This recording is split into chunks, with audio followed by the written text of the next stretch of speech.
These are all the pedals I currently own, and in this video today I will use all of them to at least try to recreate John Frusciante's pedalboard throughout the years.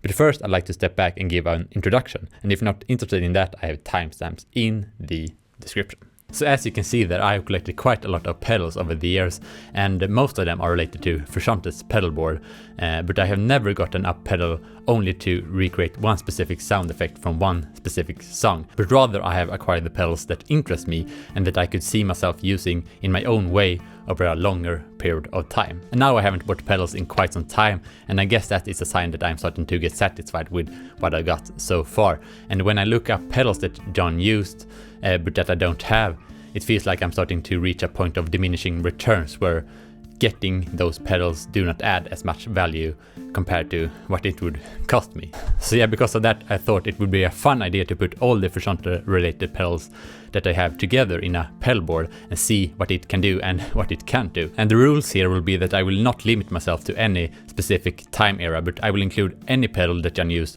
through any time era, either live or in the studio. And the other rule is that I will include any pedal that is related to what Frusciante used, as long as I have a good reasoning behind it. And now 3 different parts will follow in this video. So the first part is that I will eliminate all the pedals that do not fulfill the requirements I just stated, and in the second part I will build a pedalboard with the pedals that remains, and then in the third and final part, and maybe also the most fun part, I will simply demo the pedalboard, which will be really fun. So let's start to go through what pedals to use for the board, starting from here. And one thing I can address first is that I did collect the whole Mogufogger series. The Freck box I did used to own, but it has now been sold. But anyway, I got the whole series simply because I thought this was a cool series of analog effects. But anyway, starting with the analog delay, as I addressed in my previous video, John mostly used digital delay, and I believe John actually had the Boss DM2 analog delay, but that's not really something that was used that much and something that you associate with his sound. And also, even though this has like a really beautiful and unique sounding and really dark sounding analog delay, it doesn't really fit John's sound, so therefore I will not include it in the board. And then we get to the cluster flux, which was not used by John, maybe because this one was released later than the other Mogofoggers. However, I will still include it in the board because I do not own the Electro Harmonix Electric Mistress that John used for flange-like effects, and this one can do flange-like effects. I don't know how good of a substitute this one is, but at the same time I believe there are some headroom for substitute pedals, because I believe John didn't really use that effect too much, so I don't really believe you associate the Electric Mistress that much with his sound, you know, like you do with, for example, the DS2, which we'll get to later. But anyway, because of that I will include this one on the board. And the low pass filter is a model that he used, so that one will be included. And the MIDI Murph, well, John didn't have the MIDI version, but he had the Murph version and the bass version. But this switch here, the mids and bass switch, pretty much gives you access to both of these pedals, so I think it's safe to say that we will include this pedal on the board. And the 12-stage phaser is a pedal that he used, so that one will definitely be included. And when it comes to the ring modulator, that one is interesting because he clearly had that one on the board, but I'm not really sure when he actually used it. However, he did have the Gaiatone VTX Tube Tremolo, and I don't have that pedal, but this ring modulator can do tremolo-like effects, and for that reason I think this definitely has a valuable spot on the board that I will build. And John used the control processor on his board famously with the low pass filter for the Danny California effects, so that one will definitely be included. And now we get to the wah-wah pedal, and as you can see I have 1 Wilson effects wah and 3 WH10 version 2, and this is really a topic on its own, but for now I will simply remove these wah pedals and move on to this pedal, which is the cheapest volume pedal I could find on Tomman actually. And as you probably know, John famously used volume swells on the Don't Forget Me intro at La Cigale, which I recently did a video about. However, then he used the volume pot on the guitar, but still I believe John actually had the Boss FV50 volume pedal, and because of that I will keep the pedal on the board. And then we get to this pedal, and this has really nothing to do with Frusciante, but I thought it was interesting because it can do a lot of cool things like pitch shifting and things like that, but we'll definitely not include this one on the Frusciante board. And this is an interesting pedal because I'm not actually sure how John used this in live performances, but I do know that he had this on his live pedal board. However, I'm pretty sure he used the Big Muff and other fuzz pedals from the Electro Harmonix series, like the English muff on, for example, the song Anatomy. So yeah, I definitely think it's appropriate to have an Electro-Harmonix fuzz pedal on the board. And then we get to the Line 6 DL4 delay pedal, which I'll definitely include because John had this on his board. And if you want to hear more about this one in a Frusciante setting, then just look at my previous video. And then we get to this awesome pedal from Chunglo Lab, and John definitely didn't have this on his board because this one is brand new, but I'll still include this one since I don't have the electric mistress. And maybe it's a bit unfair to have both this one and the Clusterflux, but I don't know which one of these is the best for Frusciante flange sound. So for now I'll keep both on the board and then we'll see what happens in the demo. And the story behind this one is quite fun actually, the CVX Fuzz Factory, because the story is that I got tired of researching John Frusciante's pedal and getting what he used, so I started to look demos for other fuzz pedals to get something that I like just based on the demos, and then I really ended up liking the Fuzz Factory. But after I got it, I found out that John actually used this exact model on his board.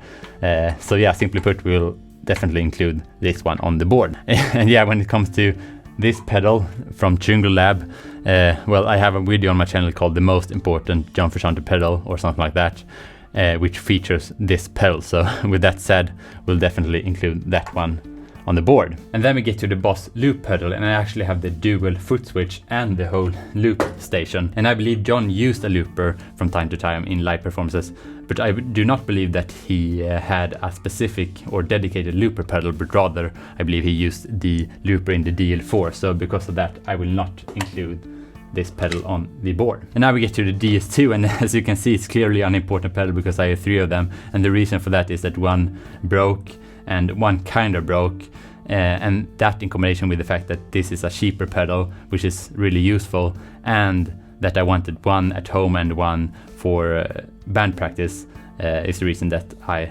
got another one. But anyway, it's enough to have 2 for the board that we will build. And when it comes to this chorus ensemble, that could be a video on its own, but for now I'll just remove it from the board because we have this lovely pedal instead. Noise suppressor is really not something that he used.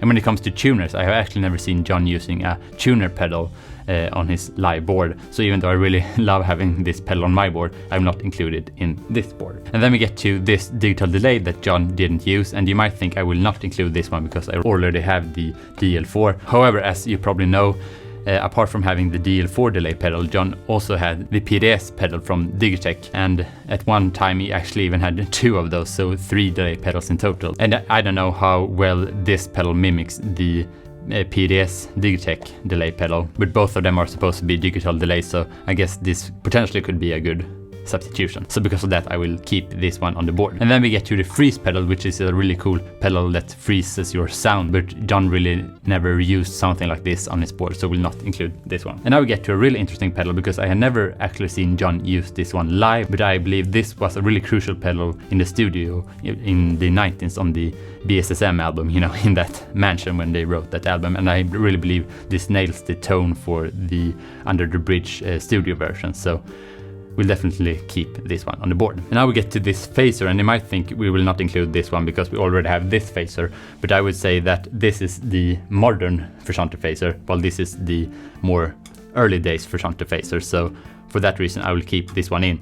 And another thing to address here is that this is the vintage version, as you can see, but John had a regular version of the Phase 90. And the reason I got the vintage version and not the one John used was because I found a really good price on this when I bought it used. And the mic ramp is a pedal that John used on his board, so we'll definitely keep that one. And when it comes to the Maxon version of the Tube Screamer, well, I have a video called My Favorite Non-Frusciante Pedal, which features this pedal. So with that said, I'll definitely remove this pedal. And then we get to the Holy Grail Reverb, which is pretty much what John used, but he used a more vintage version of this pedal. So yeah, we definitely keep this one in. And then we get to this awesome pedal, which is an optimized version of the Fuzzrite, which John used. So yeah, we'll definitely keep this one in. And lastly, we have these 2 Moog Expression pedals that are meant to control the Moogerfooger series through control voltages, and John actually had 2 of these, so we'll definitely include these ones as well. So yeah, this is what we will use, so let's start to build the board. First thing to mention here is that I'm not working with the best board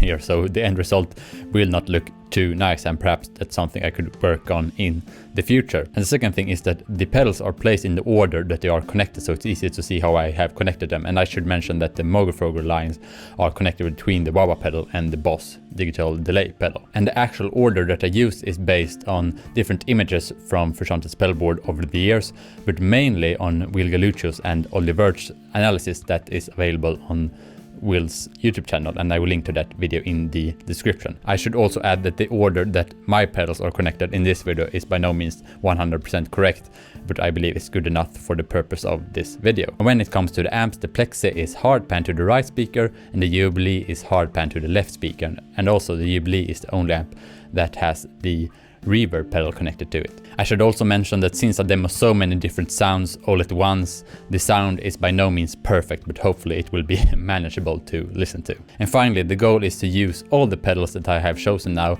in the demo, playing Frusciante related riffs. So here we go.